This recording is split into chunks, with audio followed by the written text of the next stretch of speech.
தொடர்ந்து 10 ஆண்டு காலம் எங்க கூட்டணியில் அங்கம் வைக்கிறாங்க. ஸ்டாலின் அவர்களே, 10 ஆண்டு காலம் உங்களோடு கூட்டணியில் இருந்த காரணத்தினால்தான் அவர்களுக்கு கடந்த தேர்தலை விட ஒரு தொகுதி குறைத்து கொடுத்திருக்கின்றீர்கள். 10 ஆண்டு காலம் உங்க கூட்டணியில் அங்க வைக்கின்ற கட்சிகள் உங்களுக்கு விசுவாசமாக நடந்தது. தமிழ்நாட்டில் நடக்கின்ற கொலை, கொள்ளை, திருட்டு, வழிப்பறிவு, பாலி வன்கொடுமைகள் இதையெல்லாம் இந்த திராவிட முன்னேற்ற கழக தலைமையில் அமைக்கப்பட்ட கூட்டணிகள் பேசவே இல்லை, வாயே திறக்கல, மௌனம் காத்தார்கள். உங்களுடைய அரசுக்கு தொலைகின்றார்கள். நாட்டில் நிலவுகின்ற பிரச்சனையை, மக்களுடைய பிரச்சனையை சட்டமன்றத்தில் கூட எடுத்து வைக்க முன்வரவில்லை. அப்படி உங்களோடு இருந்தவருக்கு ஒவ்வொரு இடம் குறைத்து கொடுத்தீர்கள். அண்மையில் ஒரு கட்சி திராவிட முன்னேற்ற கழகத்தோடு போய் சேர்ந்தது, அதுக்கு அதிக இடம் கொடுத்திருக்கிறீங்க. இதுதான் திமுக. அண்ணா திமுக அப்படி அல்ல. தேர்தல் நேரத்தில் கூட்டணி வைப்போம், தேர்தல் முடிந்து விட்டால் அந்த கட்சி அந்த கொள்கையின் அடிப்படையில் மக்களுடைய பிரச்சனையை முன்வைப்பார்கள். அது எங்க கூட்டணியுடைய தர்மம். ஒவ்வொரு கட்சியும் மக்களுக்கு பாடுபட வேண்டும் என்பதற்காக தொடங்கப்பட்ட இயக்கங்கள். ஒவ்வொரு கட்சியும் மக்களுக்கு ஏற்படுகின்ற பிரச்சனையை ஆளுகின்ற கட்சிக்கு எடுத்து வைப்பதுதான் அந்த கட்சியுடைய நோக்கமாக இருக்கும். ஆனால் திராவிட முன்னேற்ற கழக தலைமையில் அமைக்கப்படுகின்ற கூட்டணிக்கு அதையெல்லாம் கவலைப்படல, மக்களுடைய பிரச்சனையை எடுத்து வைக்கல. அதனால திராவிட முன்னேற்ற கழக தலைமையிலே அமைக்கப்பட்ட கூட்டணிக்கு மக்களுடைய செல்வாக்கு இழந்துட்டாங்க. அவர்களுடைய ஏற்கனவே பெற்ற இடங்களை விட குறைவான இடங்கள் தான் கிடைத்திருக்கிறது என்பதை அவர்கள் இப்பொழுதாவது புரிந்து கொள்ள வேண்டும். அது மட்டுமல்ல, ஸ்டாலின் பேசுறார், எடப்பாடி பழனிசாமி 10 தோல்வி கண்டுவிட்டார் என்று. திரு ஸ்டாலின் அவர்களே, 2011 2021 வரை தில்லு திராணி ஜம்பிருந்தா நான் கேட்கிற கேள்விக்கு பதில் சொல்ல வேண்டும். இதே புரட்சி தலைவி அம்மா அவர்கள் இருக்கின்ற வரையும் சரி, அம்மா மறைவுக்கு பிறகும் சரி, அனைத்து இந்திய அண்ணா திராவிட முன்னேற்ற கழகத்தை திராவிட முன்னேற்ற கழகம் வீழ்த்திய வரலாறே கிடையாது. 2011 திரு கருணாநிதி திரு ஸ்டாலினுடைய அப்பா இருக்கும் போது எதிர்கட்சி அந்தஸ்து கிடைக்கல. ஆனா எங்களுடைய இதயம் புரட்சி தலைவி அம்மா மறைவுக்கு பிறகு எவ்வளவு சோதனை, கொஞ்சம் நஞ்ச சோதனையா நாங்க சந்திச்சோம். அவ்வளவு சோதனையும் சந்திச்சு 2021 பிரதான எதிர்க்கட்சி என்ற வரிசையிலே அமர்ந்த அண்ணா திமுக, அனைத்து இந்திய அண்ணா திராவிட முன்னேற்ற கழக தலைமையிலே அமைக்கப்பட்ட கூட்டணி 75 இடங்களிலே பெற்றோம். இது எங்களுடைய சாதனை. எங்களுடைய தலைவர்கள் இல்ல, தொண்டருடைய ஆதரவோடு, மக்களுடைய ஆதரவோடு மிக சிறப்பாக தேர்தல் பணியாற்றி மக்களை சந்தித்து 75 இடங்கள் எங்கள் கூட்டணிக்கு பெற்று தந்தோம். இதுதான் வெற்றி. திரு ஸ்டாலின் அவர்களே, வாய்ச்சவடால் பேசி பிரயோஜனம் இல்ல. 5 ஆண்டு காலம் உங்களுடைய ஆட்சி, நாட்டு மக்களுக்கு என்ன பலன் கிடைச்சது, என்ன நன்மை கிடைச்சது? கிடைச்சதா? விலைவாசி விண்ணை முட்டுகின்ற அளவுக்கு உயர்ந்து விட்டது. குறைப்பதற்கு ஏதாவது நடவடிக்கை எடுத்தீங்களா? இன்றைக்கு அண்ணா திமுக ஆட்சியில் அரிசி, பச்சரிசி, சாப்பாட்டு அரிசி 1 கிலோ 40 ரூபாய்க்கு வித்தது. இன்றைக்கு 1 கிலோ பச்சரிசி 75 ரூபாய்க்கு விற்குது. பொன்னி புழுங்கல் அரிசி 1 கிலோ அண்ணா திமுக ஆட்சியில் 45 ரூபாய், இன்றைய தினம் 75 ரூபாய்க்கு விற்குது 1 கிலோ அரிசி. ஏன்னா இதை முக்கியமா சொல்லியே ஆக வேண்டும். நீங்களாம் நகரப்புற மக்கள் அன்றாடம் இன்றைக்கு உணவுப் பொருட்களை வாங்கிதான் சமைத்தாக வேண்டும். அப்படிப்பட்ட மக்கள் எந்த அளவுக்கு பாதிக்கப்பட்டு என்பதை இந்த நேரத்திலே நாங்கள் தெரிவிப்பது எங்களுடைய கடமை. அந்த அடிப்படையில் இட்லி புழுங்கலரிசி 1 கிலோ 30 ரூபாய்க்கு வித்தது. இன்னைக்கு திமுக ஆட்சியில் 55 ரூபாய். கடல் எண்ணெய் 1 கிலோ அண்ணா திமுக ஆட்சியில் 130 ரூபாய், இன்றைக்கு 200 ரூபாய்க்கு விற்குது. நல்லெண்ணெய் 1 கிலோ 250 ரூபாய், இன்றைக்கு 500 ரூபாய்க்கு விற்குது. தோரம் பருப்பு 1 கிலோ 74 ரூபாய், இன்றைக்கு 120 ரூபாய்க்கு விற்குது. உளுத்தம் பருப்பு 1 கிலோ 79 ரூபாய், இன்றைக்கு 120 ரூபாய்க்கு விற்குது. இப்படி விலைவாசி விண்ணை முட்டுகின்ற அளவுக்கு விலை உயர்கின்ற போது இந்த அரசு என்ன நடவடிக்கை எடுத்திருக்க வேண்டும்?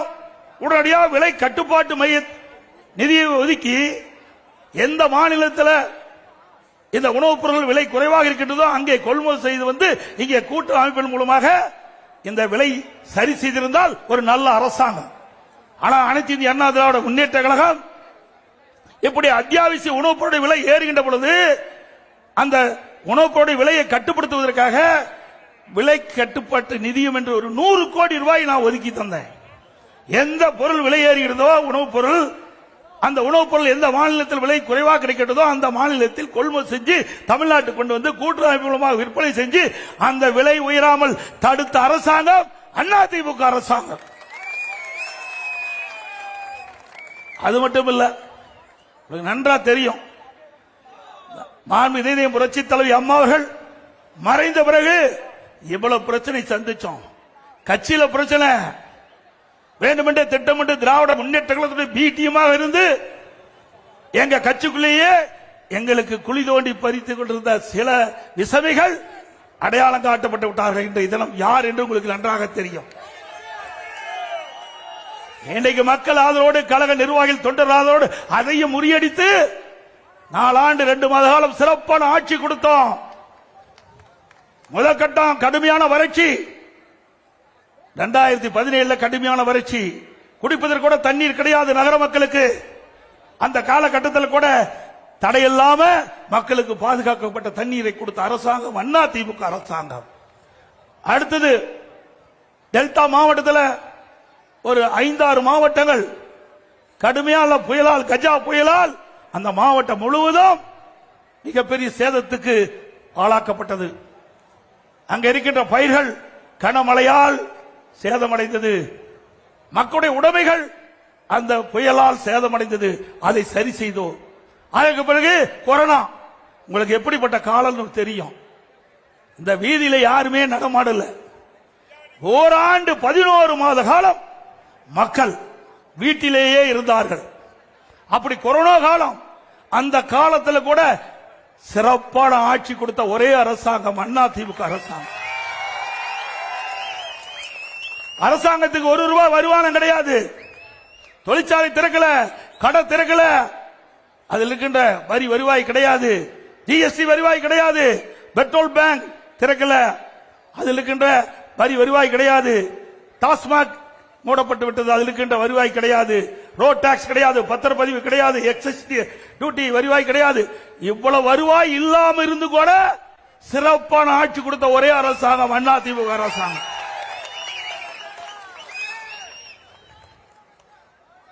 இன்றைய இதனை சிந்தித்து பார்க்க வேண்டும்.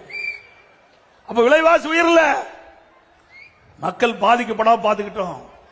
இன்றைக்கு ஏழை மக்கள், வேலை கிடையாது, தொழிற்சாலை இல்லாத காலத்தில் வேலை வாய்ப்பு இல்ல, அந்த தொழிலாளர் பாதிக்க கூடாது என்பதற்காக, இன்றைக்கு ஒட்டுமொத்த மக்களும் பாதிக்கக்கூடாது என்பதற்காக ரேஷன் கடையில் 11 மாசம் அரிசி விலையில்லாம கொடுத்தோம், பருப்பு விலையில்லாம கொடுத்தோம், என்ன விலையில்லாம கொடுத்தோம், குடும்பத்துக்கு 1000 ரூபாய் கொடுத்தோம். வருமானமே கிடையாது. கொரோனா காலத்தில் 40,000 கோடி அரசுக்கு செலவு.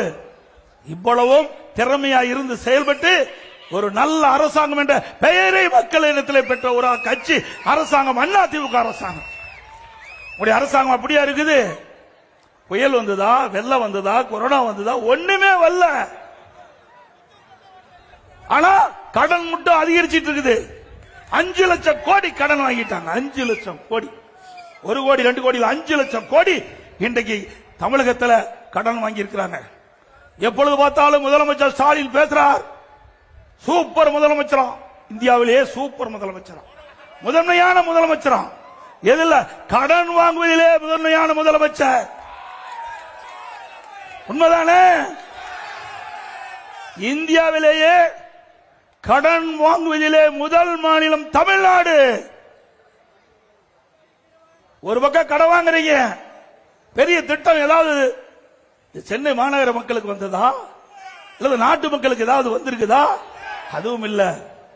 இரண்டாவது, 2020-21 அதிமுக ஆட்சி, அப்பொழுது இருந்த வருவாய் விட 2024-25 திராவிட முன்னேற்ற கழக ஆட்சியில வருவாய் 1,36,000 கோடி கூடுதலா வந்திருக்குது. கூடுதலாய் வருவாய் வந்தும் கடன் வாங்க வேண்டிய அவசியம் என்ன? திட்டமும் எது